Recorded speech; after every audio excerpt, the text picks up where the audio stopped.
Welcome to the Intifada Globalists, a podcast against international Zionism. I'm Anonsus. And I'm Doug.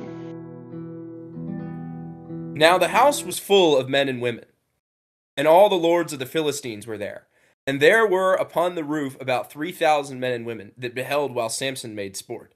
And Samson called unto the Lord and said, O Lord God, remember me, I pray thee, and strengthen me, I pray thee, only this once, O Lord, that I may be at once avenged of the Philistines for my 2 eyes. And Samson took hold of the 2 middle pillars upon which the house stood, and on which it was borne up, of the one with his right hand, and of the other with his left.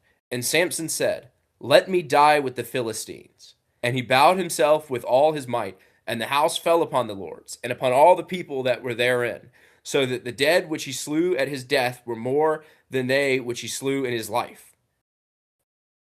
And that's from Judges chapter 16, that's 27 through 30.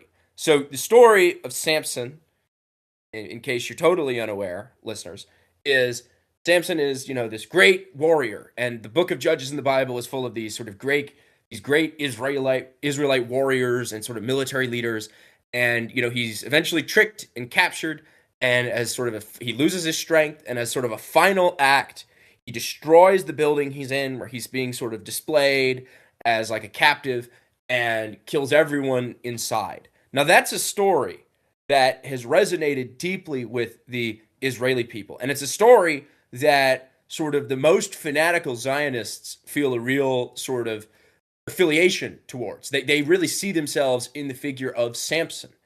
In fact, during the sort of final days of mandatory Palestine, which was the British control over Palestine before the Zionist state was established, there was a young woman who volunteered to do a suicide bombing against the British general Evelyn Barker, who was quoted as saying, "Let my soul die with the Philistines," quoting Samson directly.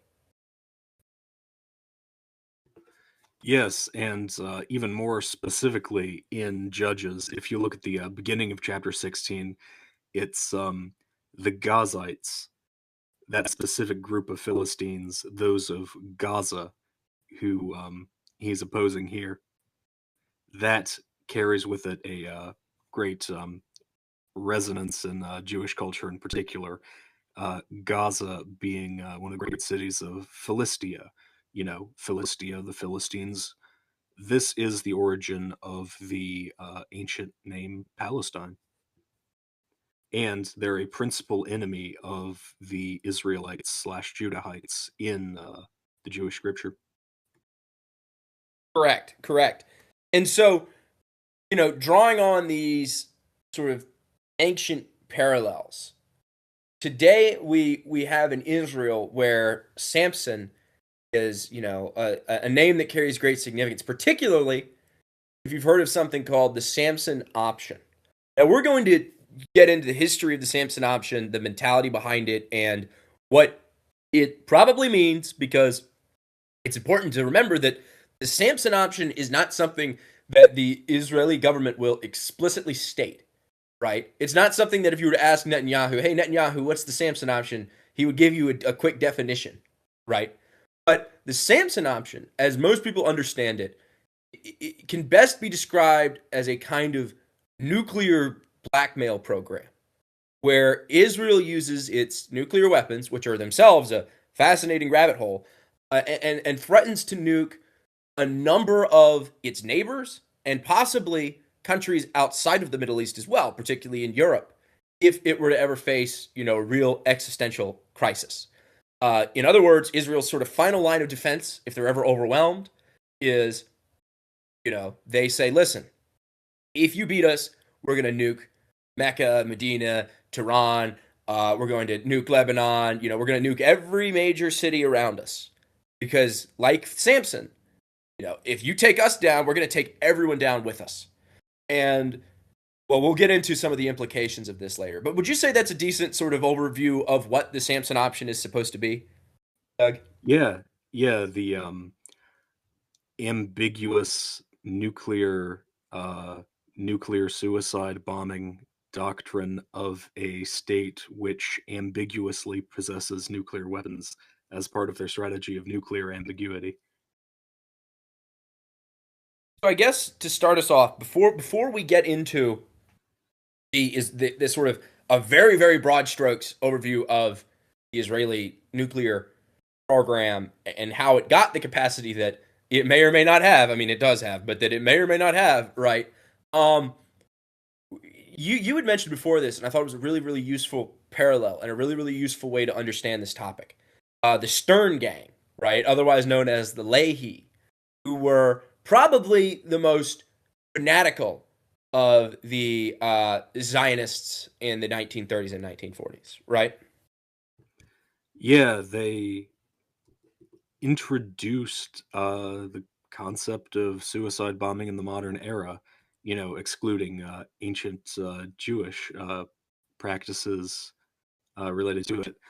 Um, and of course, excluding the Japanese kamikaze program. But yeah, in the context of the Israeli Palestinian conflict, these kamikaze operations that they start with the Zionist movement, oddly enough, because now as an insurgent weapon, we think of them being used in Hezbollah's struggle against Israel and its allies in Lebanon, and subsequently by Hamas, uh, Islamic Jihad movement, and Al Aqsa Martyrs Brigades as their insurgent weapon against the Israelis. But this notion of if we're going down, you're going down with us is one which in this conflict originates from these radical Zionist paramilitarists fighting against Britain during the Mandate period. Yes, and I think the Stern Gang is really interesting because they were sort of, they were using suicide bombers, they were conducting terror attacks against the British in the Mandate, they conducted attacks against Palestinians, um but the Stern Gang were not, they, they were sort of integrated into the Israeli state as it was formed, right? After the after the Israeli state was created, right? The Lehi did not, get put in prison for the most part. They most of their higher level leadership were not discredited or like destroyed. A lot of them came to be involved in the IDF later on. In fact, in 1980, Israel actually created the Leahy Medal, which was awarded to former members of this, again, militant terrorist organization, to as sort of an honor, right? I mean, you had Israeli prime ministers that used to be part of the Leahy, right? This was not some sort of, radical terrorist group that Israel deeply regretted ever relying on to help secure the status of its state in the Middle East. This was a thought process. This, we will bring everyone down with us if we can't get what we want. That really became kind of foundational to the psychology of the Israeli state. Yes, and specifically against Western enemies. So, not to go too deep into the biblical criticism section, but the Philistines. I mean, so there's a group, the Peleset, one of the likely post-Mycenaean Greek, sea peoples who wound up settling this area. There's like a post-Mycenaean Greek influence in Philistine archaeological finds. There's the story of Goliath, who may be a sort of like myth to power type attack on Greek hero stories. So there is a sense in which fighting the Philistines and the actions of Samson are in a sense like anti-European. They this reintroduction of the concept through the Stern Gang, like a suicide bombing plot, which I mean the general in question lived to an old age. This plot never actually took place.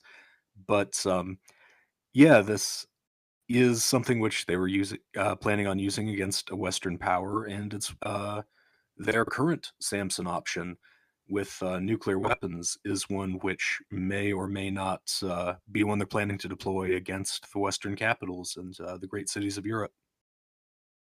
Yes, and I think that's where maybe that segues us well to the first topic, which is if our listeners are unaware, and I'm sure most of you know this, but just to give you a really quick broad strokes overview, um, Israel possesses nuclear weapons.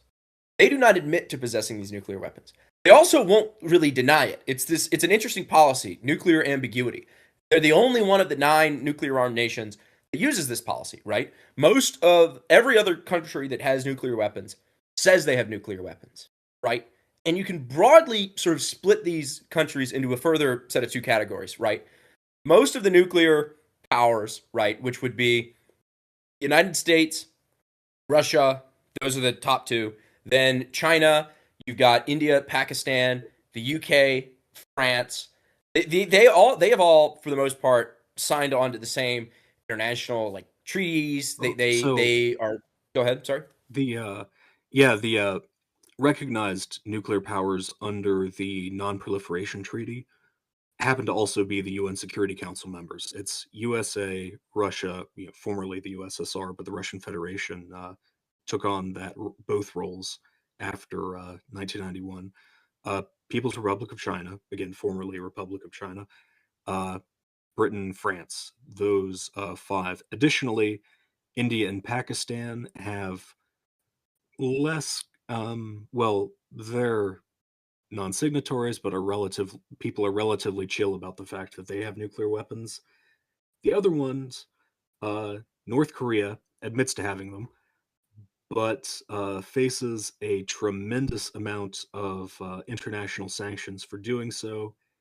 Israel denies having them, obviously does, occasionally kind of admits that it does, but faces zero international repercussions for this. Because you'd expect if Israel were just treated as another nation by these great powers, that it would be similarly punished to North Korea. And I think that's a really useful example because in both cases, you're right, Israel and North Korea, you have a state that is not supposed to have nuclear weapons. That, and in the case of North Korea, the reason that they got these nuclear weapons is pretty obvious, right? The North Korean government saw what happens to sort of prominent anti sort of Western states and that don't have nuclear weapons. The story people always tell is it's like, just look at what happened to, you can go down the list, right? Iraq, Libya. A great example actually today is Iran, because Iran has, and this is a separate discussion, right? But Iran has like an even weirder nuclear policy in a way where they don't have nuclear weapons. They don't claim to have nuclear weapons, but they do imply that they could get nuclear weapons fairly quickly.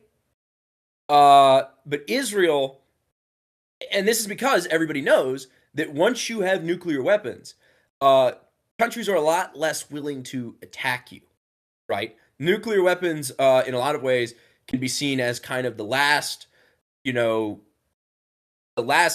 hope of a country that otherwise is facing impending attack. If you can pull out the nuclear card, that completely changes the calculation for your attackers. But Israel's nuclear program is highly unique in that way because they deliberately are vague about what they could and could not do, right? For example, we know that today Israel has all 3 of the main nuclear what's the term for the like 3 types of nuclear triad, Nuclear right? triad. Yeah, triad. Yes. They have all 3 elements of the nuclear triad, right? They have submarines, they have plane launched nuclear weapons, and they have missiles that are capable of launching nuclear weapons.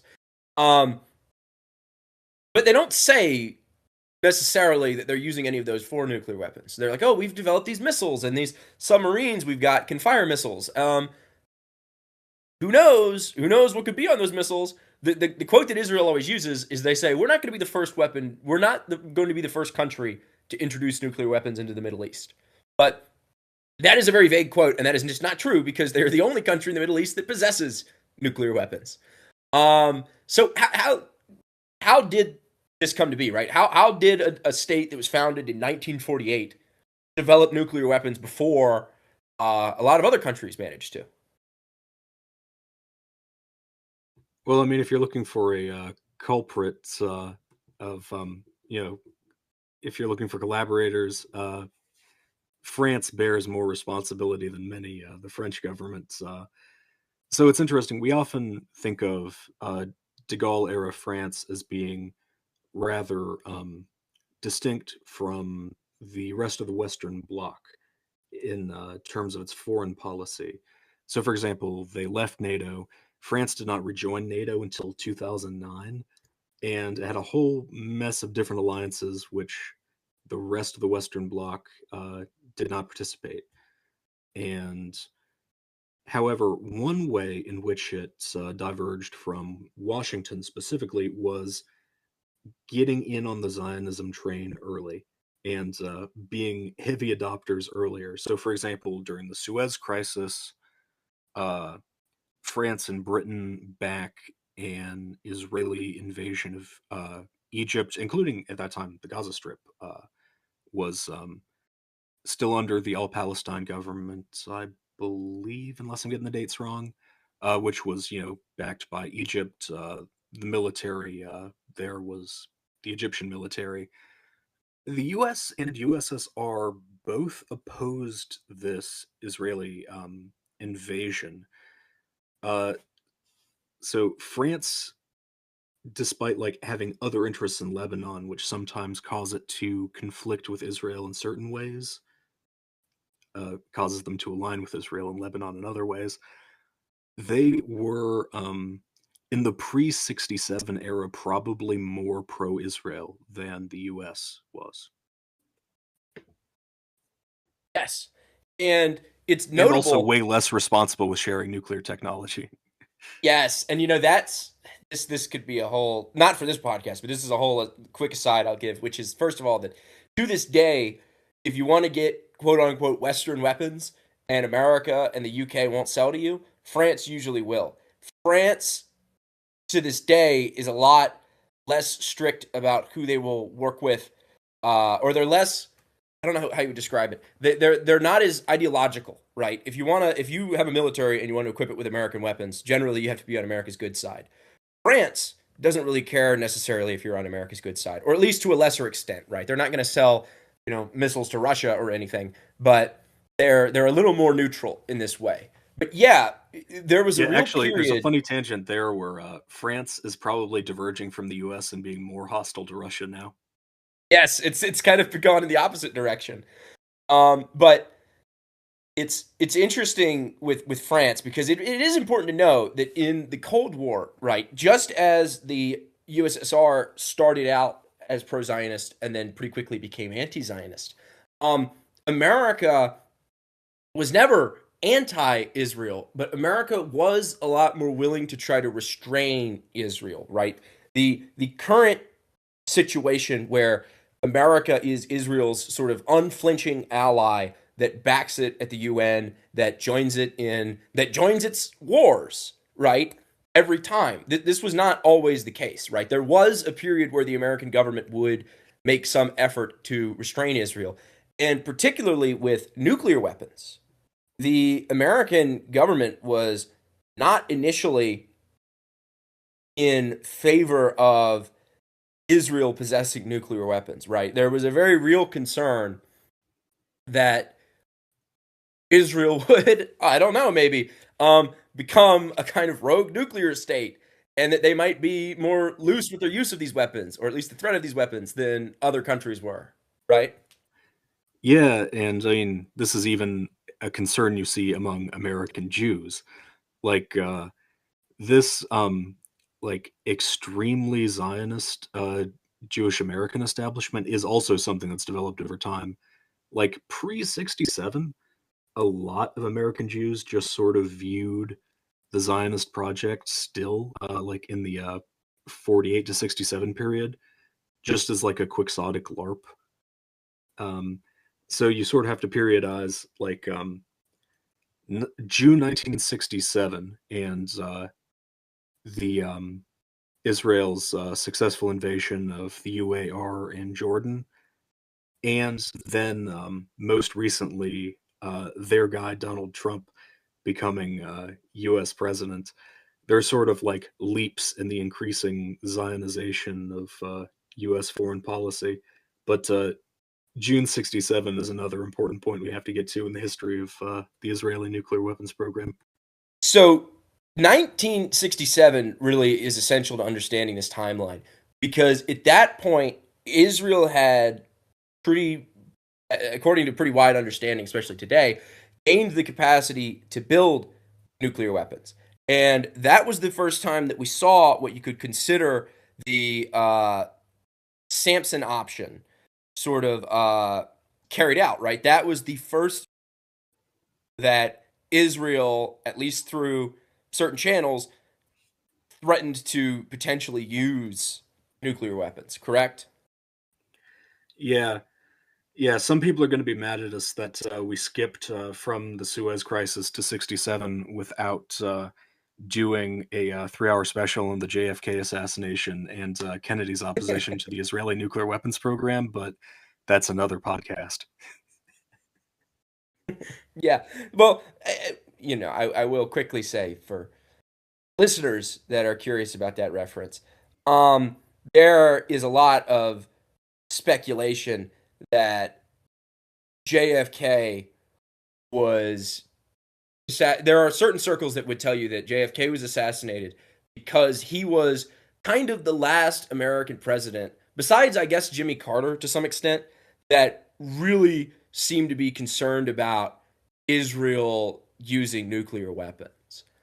Um, Obviously, the current president doesn't seem especially concerned about Israel using nukes, but yeah, so what ends up happening is yeah, it's in 1967 that we really start seeing the foundation of the Samson option, right? This doctrine that if Israel, the state, feels threatened, Israel will respond with a massive escalation in the form of nuclear attack. So another major event in the timeline of the Samson option is 1973 during the 1973 war, which is the only name that anybody's ever called that conflict. Um, and in that war, Yeah. you If you're know, being super Muslim about it, you call it the Ramadan War. If you're being super Jewish about it, you call it the Yom Kippur War. If you're being normal about it, you call it the October War. the October War, yes. I the so during this conflict, right? Israel was facing some unexpected problems, right? The war was not necessarily going in the direction that they were hoping. And this is when the Israelis through, basically told Nixon, listen, man, if you don't start airlifting us supplies to help us win this war, nuclear detonations might occur, right? Yes, and this is actually sort of a high point of Cold War tensions because USSR has been heavily courting Egypt for the period leading up to this, and this creates this very strange situation where you have Soviet troops manning Egyptian missile batteries. They're rumored to have carried out tactical missile strikes against Israeli troops in from 67 to 73 Israeli occupied Sinai Peninsula of Egypt. So you've got a really tense situation in US Soviet relations here where you possibly have the USSR covertly fighting against Israel and the US being nuclearly blackmailed into providing arms to Israel in this time period. And the fact that, we almost get a US Soviet war out of this, or, came closer than people at that time were comfortable with the US Soviet war. Uh, this also has the effect of you know, forcing these great powers into a situation where they have to reduce Israel Egypt tensions. So in a way, the threat works uh, through a rather complex chain of consequences. Israel has a pliant Egypt now due to this threat made to the U.S. that they were going to first use nuclear weapons. Yes. And that's where I think you really can see that, unfortunately, right?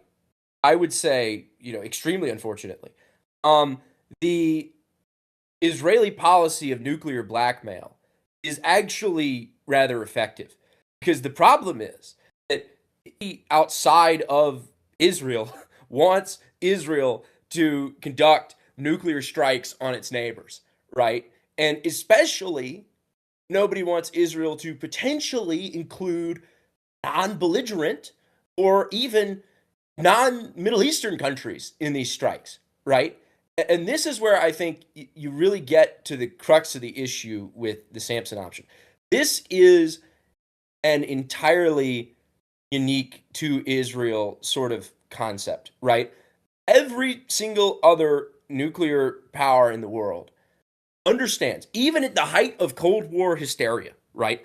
Often when people talk about nuclear Armageddon or like a kind of nuclear war, I think people perhaps picture something like, you know, all the great powers of the world launching their nuclear missiles at the rest of the world, causing this sort of massive apocalypse, whatever, right? That's just not the case. Like, basically, every other nuclear power wants to use their nuclear weapons to defend themselves in a war against whoever is attacking them in that war. The farthest you will maybe see this extend is, for example, in a Cold War setting, right? The USSR nukes the nuclear powers of NATO and nukes like major NATO infrastructure, right? And NATO responds by not just launching nuclear missiles at the Soviet Union, but also at the Soviet Union's co-belligerents in Poland or Bulgaria, right? The idea that in a nuclear war, the USSR or would just randomly also nuke, I don't know, Angola, or America would just lob a couple missiles at Brazil, right? This is insane. This is not the sign of a rational actor. And there's been a sort of strange comparison recently that certain people have tried to make with Iran. Iran's tactic of launching sort of missile and drone attacks on neighbors that were hosting American and Israeli forces, right, and had bases in the region. I've seen people call this a sort of low tech Samson option. I don't think that's quite correct, right? Because all of these countries are hosting direct belligerents in the war. The whole thing about the Samson option that makes it stand out as distinct is that, again, allegedly, Israel would not draw the lines between attacking actual combatants in the conflict and attacking sort of random third parties, if that makes sense.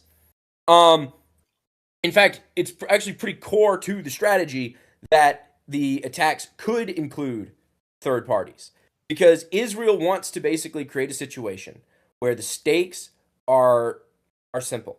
If Israel goes down, the entire world in some way suffers for it, right? And if you don't protect us in this conflict, we are going to make sure to escalate beyond anywhere that you would ever want this war to go. Yeah, and I mean, with the Iran analogy, people treat it as a rogue state due to its state religiosity.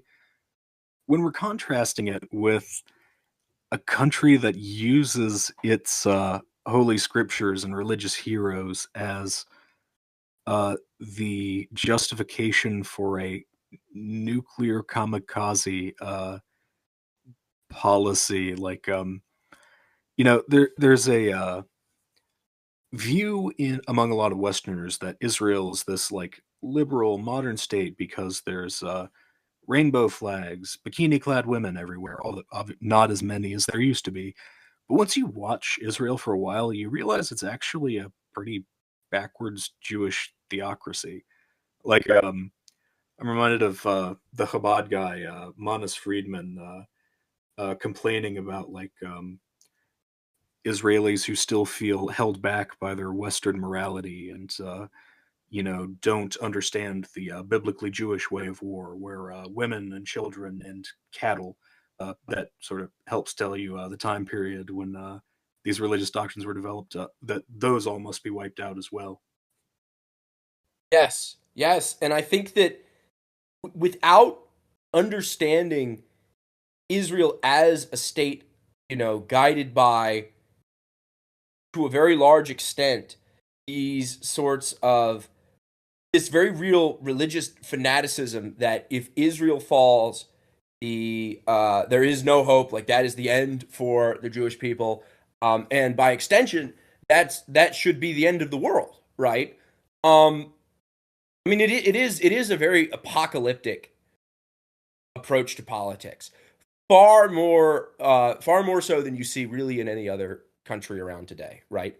You're never going to see the government in China declaring that if China is not allowed to have Taiwan, then the whole world should face nuclear Armageddon, right? And you're certainly never going to see instead the Chinese government adopting a policy of implying that that could happen without outright explaining the mechanism and sort of loosely hinting at it. So I guess to segue this, so we're talking about this. I keep using terms like alleged, right? But we know Israel has nuclear weapons. Basically, everybody acknowledges this, even if Israel won't on paper admit it. How do we know that there is a Samson option, right? How do we know that this isn't just some, canard or myth that was cooked up to justify, some type of anti-Zionist position?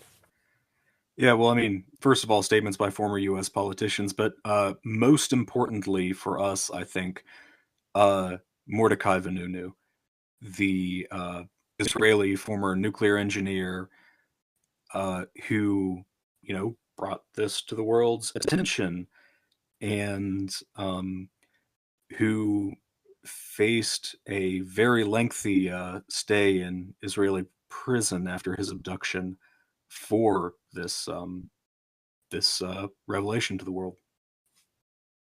Yes, and Mr. Vanunu, who I will admit has a sort of fun name to say, Mr. Vanunu, he was actually, yeah, he was kind of the whistleblower on the Israeli nuclear military program, right? He was the guy who sort of let the world know that Israel did have, nuclear weapons, what kinds of nuclear weapons Israel had, um, and what and gave sort of a detailed breakdown of how they had come to develop these weapons, right?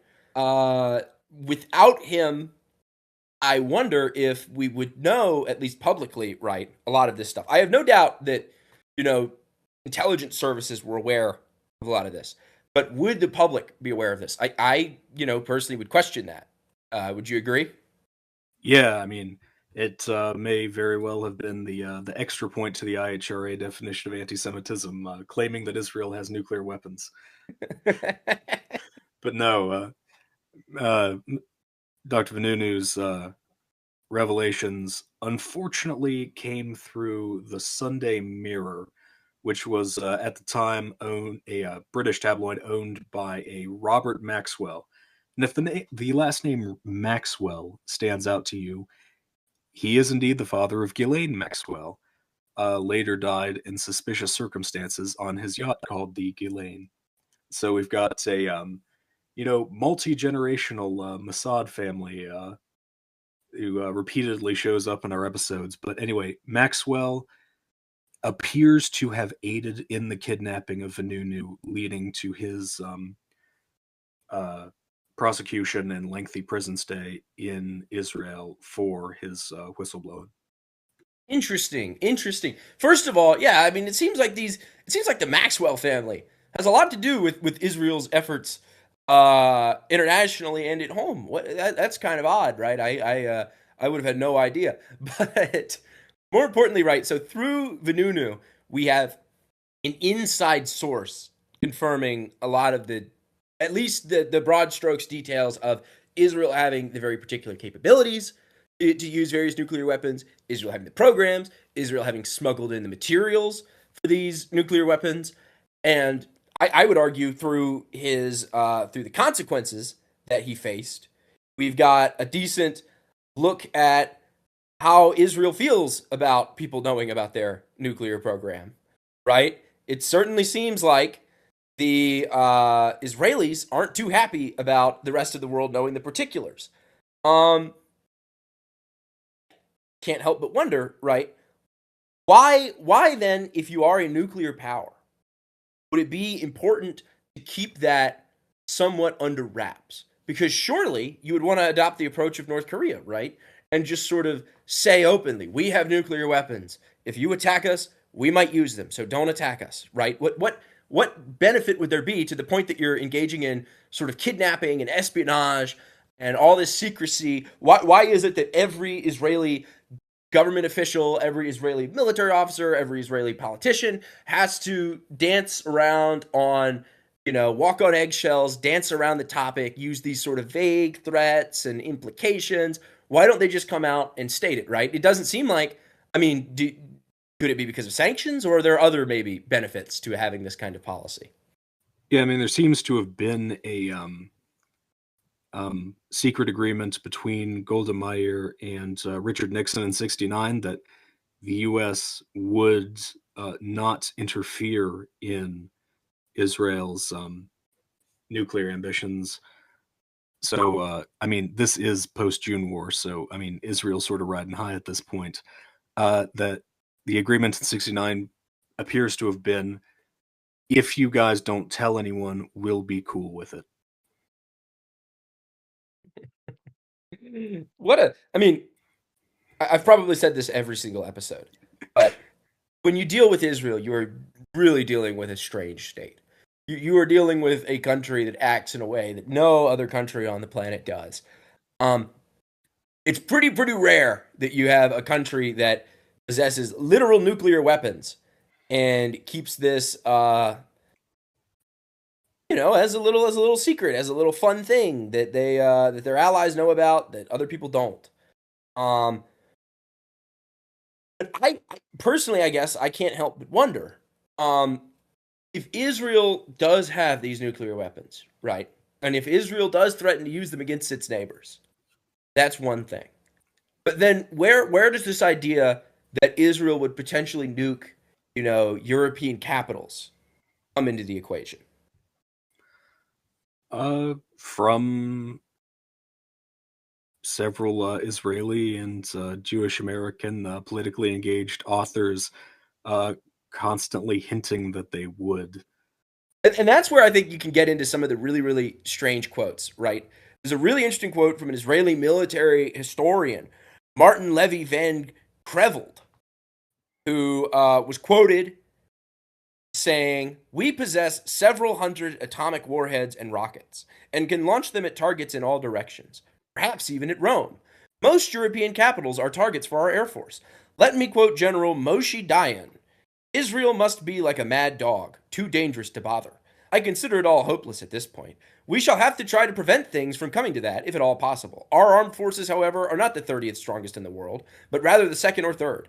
We have the capability to take the world down with us, and I can assure you that will happen before Israel goes under."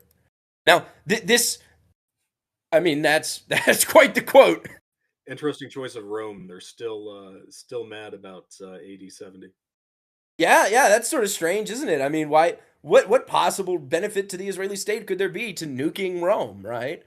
It doesn't seem like the Vatican or the Italian government would be sending many troops to assist Hezbollah, but for some reason that seems to be on the potential target list, at least according to this, prominent Israeli military theorist. And there's other quotes like this to the same effect. Um, Essentially everybody in Israel seems to acknowledge that they have this capability. They don't really feel the need to keep it under wraps. Um, and why? But at the same time, I guess they don't need.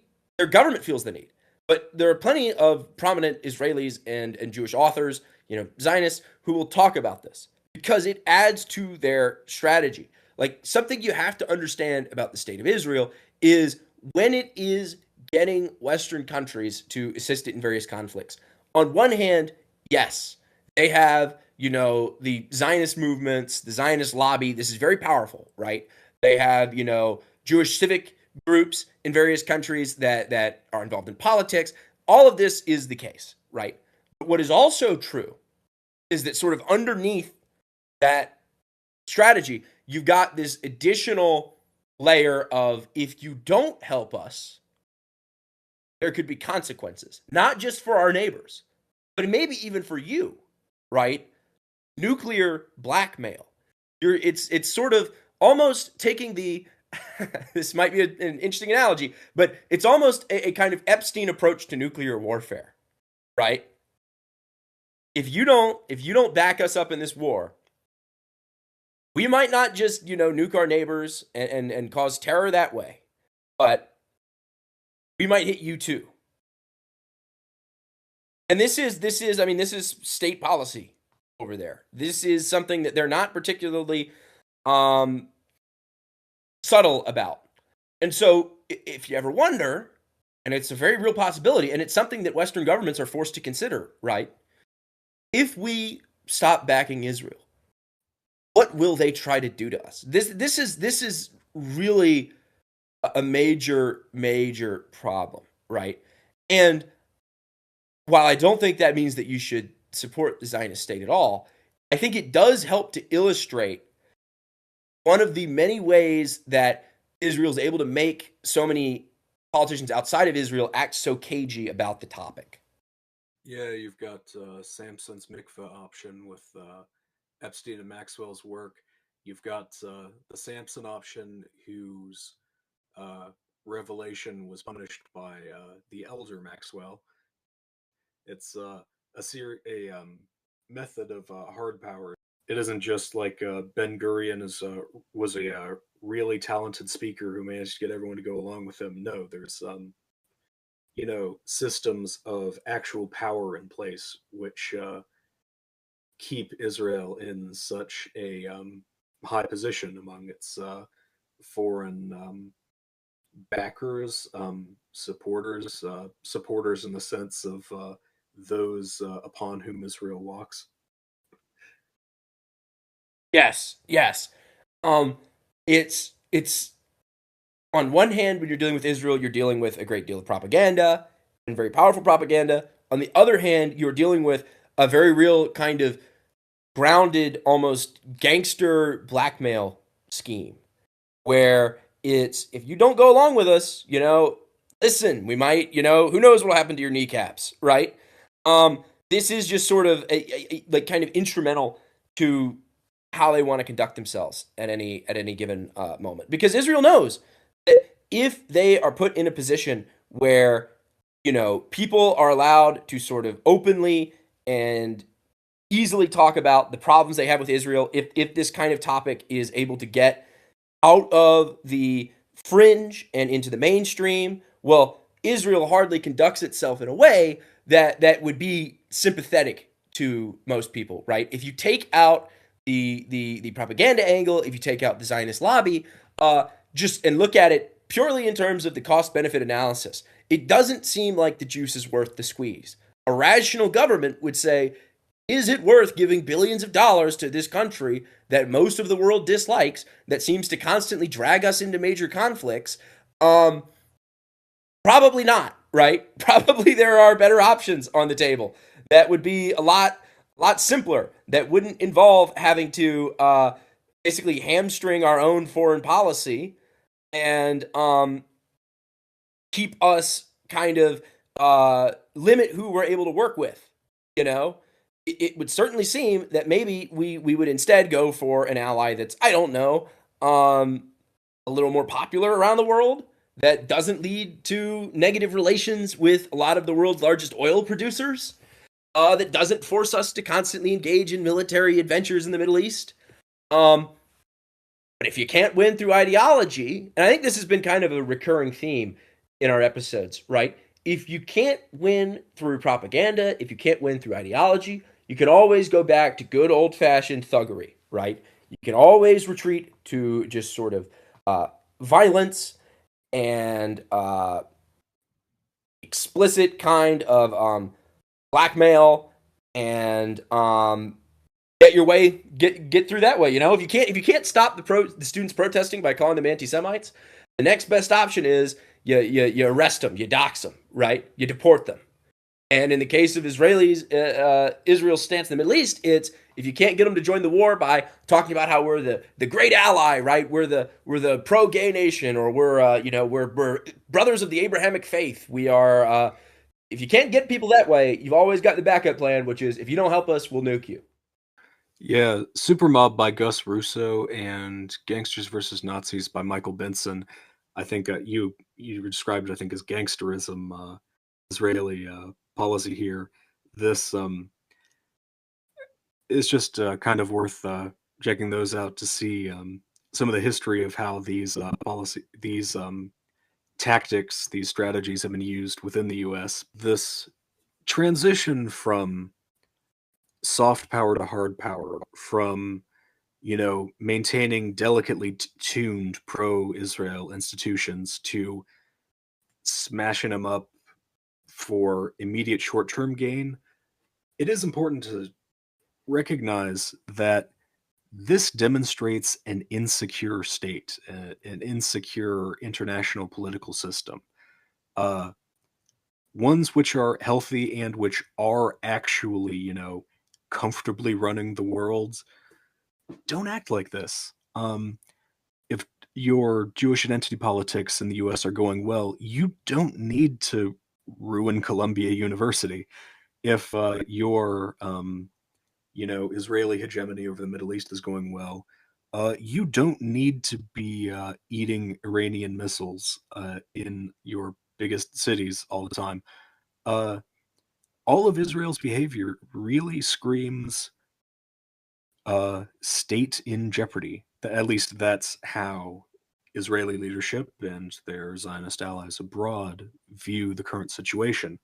I notice online and in news media statements by politicians an air of like false triumphalism. The idea that American politicians will suggest that they mean Americans when they say we, even if they do not, are like winning. We're the brutal war rapists who are winning over all of the Browns. There'll be different ones will be expressing different levels of explicitness there. Um, the acceptable criticisms of the Iran war, for example, just seem to be that U.S. and Israel are winning, but it's a bad war to do.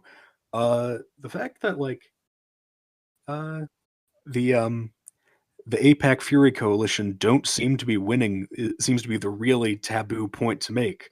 Uh, this is not a comfortable, stable system of rule from West Jerusalem of over the whole world. It's like they're in a fragile situation and losing their most important war. And I think that I agree with you 100%. And I think that's something that we sort of touched on last week with Lewis, but I think that's something that people need to just understand more broadly is um, you can make as much criticism as you want about how Israel, the state, I don't know if I support this war. I think this is a bad war, that sort of thing. Um, you can certainly say that if you like. There are not a lot of people that will automatically say, how dare you imply that that's the case, right? Even people that would consider themselves sort of radical, right, against Israel. There's this very real, for a lot of those people, sort of tension where they'll say, oh, Israel is evil, Israel's horrible, but Israel is winning the conflict. And like you said, desperate people or winners don't typically make these kinds of desperate plays, right? If you're winning a war, you don't typically ask your enemy to restrict what types of weapons it can use. Yeah, the Samson option's invocation in October '73 was when Israel was losing a war. It's like these sorts of big brash displays of like breaking all of these carefully set up international scenarios happen when you're doing badly. Correct. And I think I think that's what we're sort of, that is kind of the psychology that is underneath the Samson option, you know? Um, it, you essentially have a situation where Israel believes that that it could face a real sort of existential enemy, right? That Israel could lose a war. And in that scenario, Israel wants to make sure that the consequences don't just, as a rational state would, or at least a state that's not willing to engage in terror, um, they don't just want to make sure that the consequences affect those that are attacking them. They want to, or perhaps winning a defensive action against them. They want to make sure that those consequences affect everybody. They want to, spread the guilt, or not spread the guilt, spread the consequences as far as they can, because in doing that, they can sort of force otherwise uninvolved parties to uh, come to their aid and save them potentially. It's a very very yeah, it's an absolutely horrible strategy to actually think about and contemplate, because it is the kind of strategy that only a very profoundly amoral state could concoct, right? It really is. You talked about suicide bombers, right? This is the mentality of, I'm going to put on a bomb vest and run into a crowd if you don't give me what I want. It's not, a mentality that a dominant military power would come up with to further assert its control of a region. This is the type of desperation play that you make when you really feel like you've got no other recourse, or you know you're losing and you're in big trouble if you do lose, right?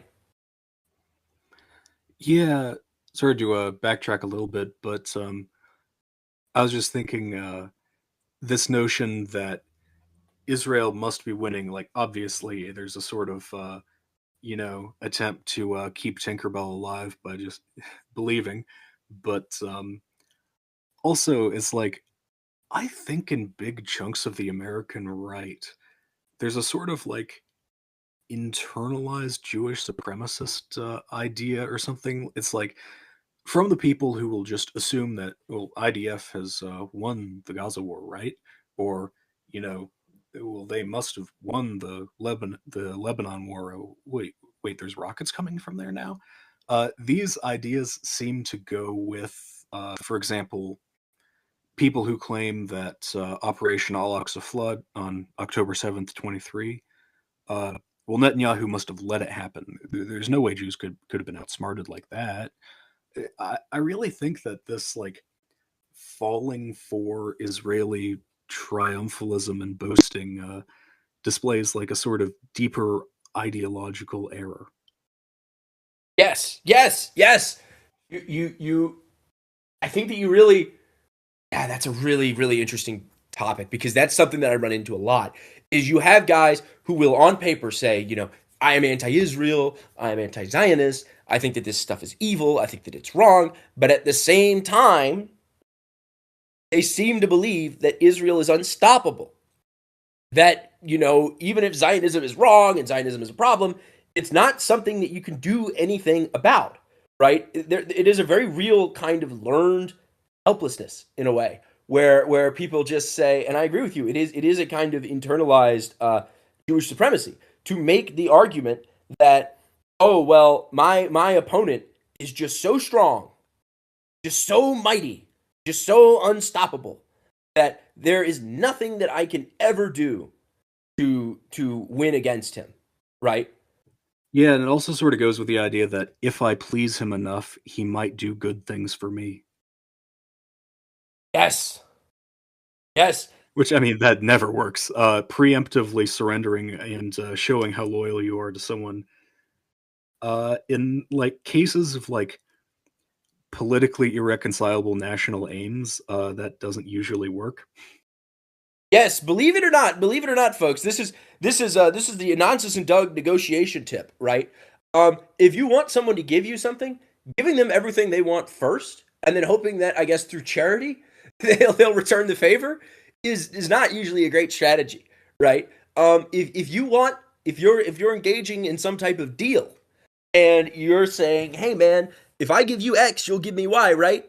You want to make sure that there's a guarantee that you're going to get Y. If you just give them X and say, "Hey, man, I gave you X," what's the, you definitely want to give me Y now, right? You're going to be a great negotiator. You're going to be an honorable guy. Well, yeah, I don't want to engage in any canards according to the IHRA, but maybe consider who you're dealing with, right? Maybe consider if Israel and the Israeli people perhaps have a great reputation for honest and fair negotiation before you do such a thing. Yeah, Quinones had a joke on Twitter. Well, he was just framing a bit more bluntly what a lot of other people were saying implicitly. He was like, "Wait, I'll let Epstein, Maxwell, I'll let you abuse all those kids if you just like give me my deportations." But like, he was doing this as a joke. But those guys from Visegrad 24 were not as a joke trying to present the similar idea to Greenblatt that Jonathan Greenblatt from the Anti-Defamation League. Like, well, we'll let you do Zionism if you let us do white nationalism. It's like, well, first of all, you're not letting him do Zionism, like, but like Greenblatt is appalled by this idea. If you keep reading in Judges, you'll see, rather remarkably for a text even of its era, this like this is a view of the roles of nations in the world, which is uniquely bad at doing that kind of like I don't know, seeing yourself in the other, being willing to make deals, like not viewing yourself as like the main character of the worldview. It's like Greenblatt's never going to make that deal, and the only way you get the things you want if you are in a position, or if Greenblatt's in a position where he has to make deals with you.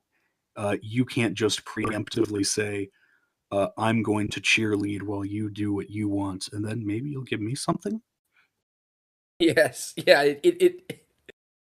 it's talking about that clip. Yeah, I remember it very distinctly, and I remember the way that Greenblatt is almost sort of shocked that this question's even being raised, right? Because I think that he Ben genuinely was Gvir like, might entertain it. Yeah, like Lewis said last week, Ben Gvir might entertain that because he's Iraqi or like Kurdish, so not exactly Arab Jew, but yeah, Greenblatt's not going to make that. He's not going to entertain that in an interview because like he views the guys interviewing him as like potential pogromists. It'd be like Ben Gvir trying to, I don't know, or like trying to get Ben Gvir to like approve of some sort of Islamic religious anti-Semitism in Iraq. Ben Gvir isn't going to make that deal. You could kind of make that to Greenblatt, however, but it's like, yeah, Greenblatt's never going to be a white nationalist, buddy.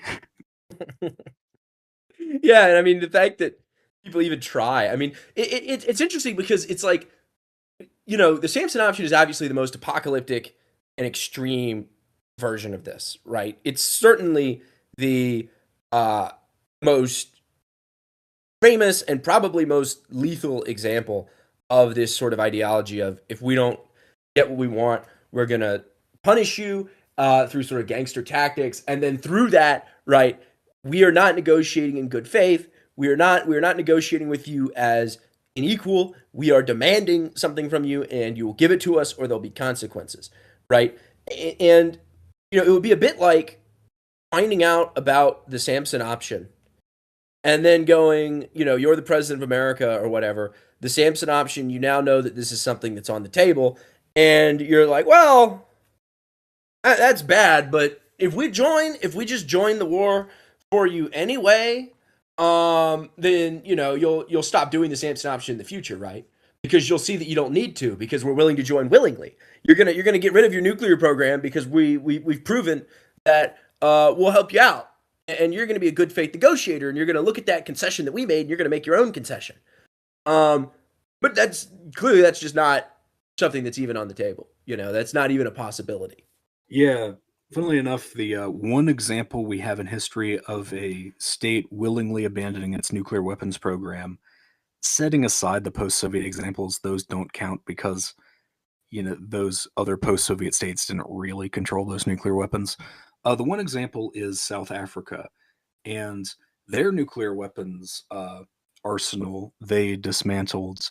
Well, funny backstory, they seem to have developed it in concert with Israel and possibly also France.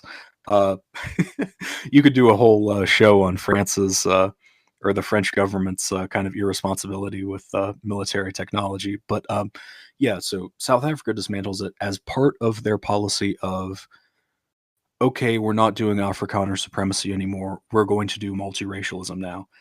So something like the end of apartheid in South Africa happening to Israel is really the one example I'd see, or the one scenario I'd see the Israeli nuclear weapons program ending. Well, see, I think that's a really interesting metaphor, but unfortunately, you have compared Israel to a country that people associate with white people. So you've actually engaged in leftism right now. So I'm going to choose to ignore that example. But no, you're right, right? Um, South Africa, yeah, South Africa was a nuclear state. I wouldn't say that they were necessarily doing the Samson doctrine, but it was kind of similar. Even the strategy, right, was, if our state falls, right, if Afrikaners are out of power, there are going to be consequences for potentially the whole region. Um, and it's notable that they did end up giving up those weapons, right? Yeah, but it They was when they decided they weren't going to do apartheid South Africa anymore. Well, yes, and I think that yes, that they did end up giving up those weapons as a condition that they were ending apartheid South Africa, because it's like suddenly you're no longer facing this kind of existential threat, because you're no longer running a government that the entirety of your neighbors in the region are going to be extremely hostile to. You know, um, Yeah, something tells me that Israel is not willing to make the same kind of concession. yeah. I mean, I think all of this ends when Israel is just ultimately put in a position by Palestinians, by all of their other enemies, and by countries outside the region where uh, the continuation of a you know Jewish Rhodesia is, or well, I'm flipping from one white ethno state in Africa to another for my analogy, but one where it comes to a situation where having a state where a Jewish minority rules over a Gentile majority brutally and constantly starts wars with other Gentile populations in the region, when like the rest of the world just makes that no longer a tenable situation to continue for Israel. Yes, that I agree that until that isn't possible, the resulting threat isn't possible. But I guess the question, and maybe something to wrap up on, in the classic vein of anybody running a podcast, I am going to do something extraordinarily conceited, and I'm going to say, what do you and I think should be done about probably the greatest and most existential threat that Israel poses to the entire world? A question that policymakers have no doubt sort of spent countless hours trying to themselves answer, right? What could be done? Because Israel has nuclear weapons. That Rubicon has already been crossed. Is there a way to prevent them from to turn their threat into a bluff, or is this sort of an unwinnable situation? So let's see, a couple of brief solutions. So let's see, replace the Western states, which are pro-Israel, which are you know uh, supporting this project, with new ones which oppose it. So abolish a whole bunch of Western states. The government in Washington, that one's going to have to go. BRD in Germany, that one's going to have to go. Several others got to go as well. No, but more seriously, like what can you actually do tomorrow as far as the Israeli nuclear weapons program goes? Not a whole lot, but BDSing is always good. We support Palestine action. A little bit of direct action never hurt anyone. Uh, if you got the kind of labor organization in your country which is able to hinder Israeli military-industrial complex, yeah, that's sweet. Also, I think kind of a crucial thing that would work is you joked about replacing Western governments, but getting into a scenario where you could get outside countries to say, no, you know what, Israel, if you do try to do something like this, we are going to the best of our ability, stop you from launching those weapons, right? Like just creating the problem that exists now is that Israel does have a sort of nuclear hegemony that its neighbors do not have a counter to. They, Yeah, everyone go to the nuke store, buy a nuke, give it to the Iranians. yeah, make sure to spend your lunch money on contributing to the Iranian nuclear missile program. But I mean, it demonstrates why for a state like Iran, a lot of the messaging you see out of Iran is very, very like kind of apocalyptic sounding as well, right? And it's because they know this, right? Everybody in the Yeah. region knows this. Everybody knows that when they deal with Israel, they are dealing with a country that is absolutely willing to go beyond the boundaries of conventional morality and engage in sort of recklessly violent behavior. They know this. Everybody in the region knows this. They know that Israel is more willing to kill civilians than anyone else. And they know that Israel fundamentally has an entire military doctrine that is driven by the mentality of a suicide bomber running into a shopping mall, right? Um, that means that if you're one of the countries that still is willing to stand against that, you are, you have to consider your actions as being against an apocalyptic enemy, right? A foe that would be willing to bring about an apocalypse rather than face defeat.